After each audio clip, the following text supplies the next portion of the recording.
ಮಕ್ಕಳೇ, 1 ಎಕರೆಯಷ್ಟು ವಿಸ್ತೀರ್ಣದ ಮರಗಳು ಪ್ರತಿದಿನ 18 ಜನಗಳಿಗೆ ಆಮ್ಲಜನಕವನ್ನ ಉಚಿತವಾಗಿ ಪೂರೈಸುತ್ತವೆ. ಪ್ರತಿ ವರ್ಷ ಮಕ್ಕಳೇ 1 ಎಕರೆ ವಿಸ್ತೀರ್ಣದ ಮರಗಳು 2.6 ಟನ್ ಇಂಗಾಲದ ಡೈಆಕ್ಸೈಡ್ ಅನ್ನ ಹೀರಿಕೊಳ್ಳುತ್ತವೆ. ಇಂತಹ ಉಪಯೋಗಕಾರಿ ಮರಗಳನ್ನ ತಲಾವಾರು ಹಂಚಿಕೆ ಆಗಬಹುದು, ಎಷ್ಟಾಗಬಹುದು ಅಂತೇಳಿ ಒಂದು ಪರಿಸರ ತಜ್ಞರು ಒಂದು ವರದಿಯನ್ನ ಕೊಡ್ತಾರೆ.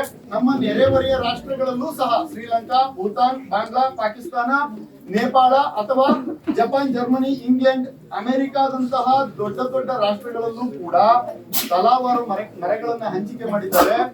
600ರಿಂದ 650, 700, 800 ಮರಗಳು ಒಬ್ಬೊಬ್ಬ ವ್ಯಕ್ತಿಗೆ ಹಂಚಿಕೆಯಾಗಿದೆ.